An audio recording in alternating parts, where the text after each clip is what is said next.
Okay, so today we're talking about Eastern Europe. So we've been focusing on Western Europe, talking about France, talking about England. So today now we're going to look at some of the differences in how Eastern Europe is developing during this time period. So the first question is, why was Eastern Europe behind France, England, and the Dutch? So Central and Eastern Europe is very much an agrarian society. It's populated by serfs. There are not a lot of cities.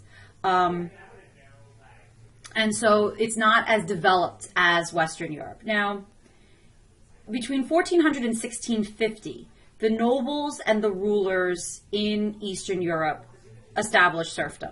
So now if we just look at this for a second here, this is showing us the path of the Black Death, the Black Plague. And if we look at this map, you'll notice that pretty much all of Eastern Europe is kind of completely untouched by the plague because they just aren't on these major trade routes. And so they don't really have large cities. They're not as affected by the plague as Western Europe is going to be. Here we can see, you can see some of the medieval trade routes, and they're crisscrossing France and Germany, and then kind of like Poland and the rest of Eastern Europe is kind of a little bit bypassed. But so like I said before, between 1400 and 1650, the nobles and the rulers were establishing serfdom. It's kind of a very different evolution than what we see in Western Europe. So by 1300, serfdom in the East had actually disappeared. So it seemed like Eastern Europe was going to end serfdom. But then the Black Death devastated Europe, and the nobles were very badly hurt by labor shortages, where in Western Europe this leads to an evolution of a market-based economy where peasants are more mobile and it's more based on wages. In Eastern Europe, the lords pressured the kings to pass laws restricting peasant movement. The lords took the peasant lands and they enforced stricter labor obligations. So they were kind of like forced back into serfdom. The lords, the nobles, were the local prosecutor, they were the judge, they were the jailer. And of course, they're always going to rule in their own favor. So in Poland, in 1574, nobles could impose the death penalty on servants whenever they wished. And if you remember when we were talking about the Middle Ages for Western Europe, we had said that if a serf kind of got free, left the manor, and avoided detection for a year and a day, then they were considered free. In Russia, a runaway serf could be brought back at any time, even decades after running away. So what we see in Eastern Europe is a growth of estate agriculture. In a lot of ways, it's kind of like the cash crop economies that we talk about in EP World for the colonies of Western Europe. Because basically, as Western Europe becomes more advanced, moving more into a more urban society, food was being exported to Western cities. So we see the serfs in the West are being freed because they're not so bound for producing all this food because they're importing food from Eastern Europe. So basically the prices for crops were increasing as populations were increasing. So this was leading to incentives to increase production. But the methods were backwards. So they weren't advancing technologically. So this put increasing pressure on the peasants to produce larger and larger surpluses because the prices were pretty high for food. So they were beginning to demand more and more unpaid labor from their peasants, sometimes as many as 6 days a week, unpaid labor. So this was one of the reasons why Eastern Europe kind of lags behind. So what caused this rise of serfdom in the East? So the Eastern lords have a lot of political power. So the nobles in Eastern Europe, we're going to see, have much more power than the nobles in Western Europe. The kings were basically forced to grant nobles power in order to be able to have their support and in order to be able to establish any sort of ability to govern. And basically the nobles thought more in private terms rather than the bigger picture, and they wanted to exploit the peasants as much as they could.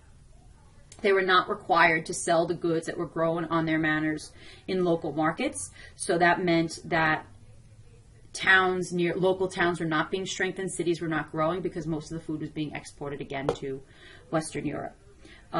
So there was no strong towns. So there was no place for the peasants to go if they wanted to try to escape serfdom. There was no rising middle class like we see in Western Europe. And so there was no peasant solidarity to be able to rise up and resist the exploitation that they were facing. There was also no overseas empires in Eastern Europe. You don't talk about like a Polish empire or really an Austrian empire. So basically military conflicts over land were kind of what kind of kept the princes and the different nobles occupied. So here it says absolute power, power corrupts, and absolute power is really fun. So now this is something for those of you who are in AP World, we've been talking about the Ottoman Empire and why the Ottoman Empire was in a decline. So we see here, this is a map of the Ottoman Empire, starting with its kind of like expansion up until 1856, and then also some of the land that they began to lose. So Southeastern Europe, the Balkan Peninsula, the Black Sea, these are some of the large areas that the Ottoman Empire is controlling. The people, as you should know from AP World, are organized into what we call millets, M-I-L-L-E-T-S, according to religion. So because the Ottoman Empire is a Muslim-dominated empire, however, you have all these various different religious and ethnic groups living there. All these groups are kind of organized into these millets around religion, around ethnicity. They are given local control over their area, and then they have to answer to the higher Ottoman authority. So non-Muslims were known as zimmis, Z-I-M-M-I-S. They were allowed to practice their religion, but they were still seen as second-class citizens. They had no real political power in the larger Ottoman state. They might in their local millets, but not in the larger Ottoman state. And so what we see is, when we were talking about this issue in class in AP World, because we were talking about how Ataturk tries to create this sense of a Turkish identity, all these various different groups maintained their own self-identity. There was no religious integration. There was no interaction. So now during the 15th century, the Turks were an expanding empire, and they were pushing into Europe. In 1683, they tried to take siege of Vienna. And this was a failed siege. And this kind of really begins to indicate the beginning of a contraction of the Ottoman Empire. So basically by the end of the 17th century, they had overextended themselves and they were losing power in Constantinople. And all of these various different political groups resisted any type of centralization of the government within the Ottoman Empire. The economy was growing weak because there was no manufacturing. It was mostly based on the exportation of raw materials or trade, but because the rise of the sea routes, they were being kind of like bypassed. So the 18th century, the weakness of the Ottoman Empire is going to begin to create what we call a political vacuum. The European powers with strong armies began to chip away at the empire little by little. In 1699, the Ottomans signed a treaty with the Habsburgs, and in this treaty, they surrender control of Hungary, Transylvania, which would be Romania, Croatia, and Slovenia.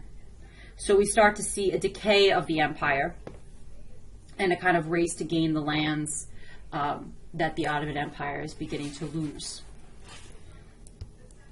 This takes us to this question. Why was the Republic of Poland not able to become centralized? So Poland is actually one of the largest states in Eastern Europe, but it has a system that is very, very, very decentralized. They did have a king, and actually in 1683, the Polish king, King John Sobieski, was actually responsible for leading an army to Vienna when Vienna was attacked by the Turks, and actually helping to protect Vienna. However, this did not strengthen the central government of Poland. So the king, it was an elected position. And typically, the Polish king was actually foreign, because all the other foreign powers would want to step in and have a say as to who they felt should be the king of Poland. Typically, the king of Poland actually was someone usually appointed by the Russian the Russian Tsar. We see Catherine the Great famously puts one of her lovers on the throne of Poland. So the nobility was very, very powerful, and they resisted any attempts at a consolidation of power. There was a central legislative body in Poland that was called the Diet, but it was completely ineffective. It excluded any of the towns in Poland. It only included the nobles. And each noble had something called the Liberum Veto, L-I-B-E-R-U-M,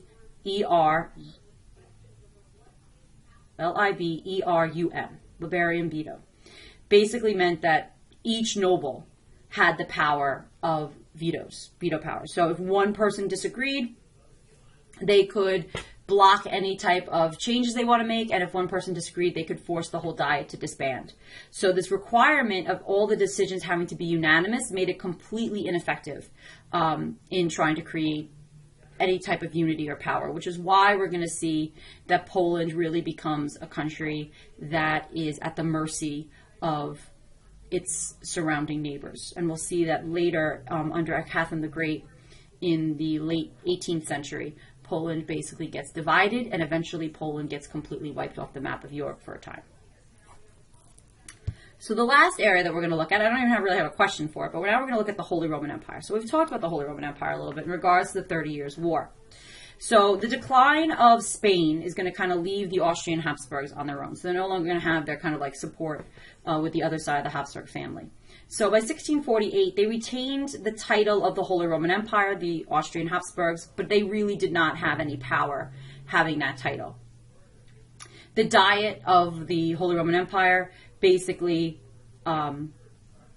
regulated the economic and political life of Germany and was very similar to Poland in that it lacked any form of central authority. So what we see in Eastern Europe, which is taking us to this question, why did Eastern Europe develop differently from the West? What we see in Eastern Europe is we see nobles that are much more powerful, that have a lot more power over their serfs, that are able to kind of demand more concessions from their very weak kings.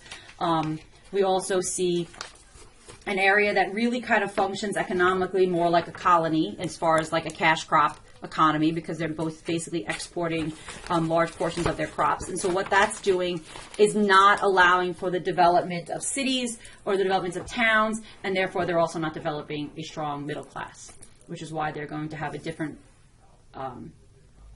development than what we're going to see in Western Europe.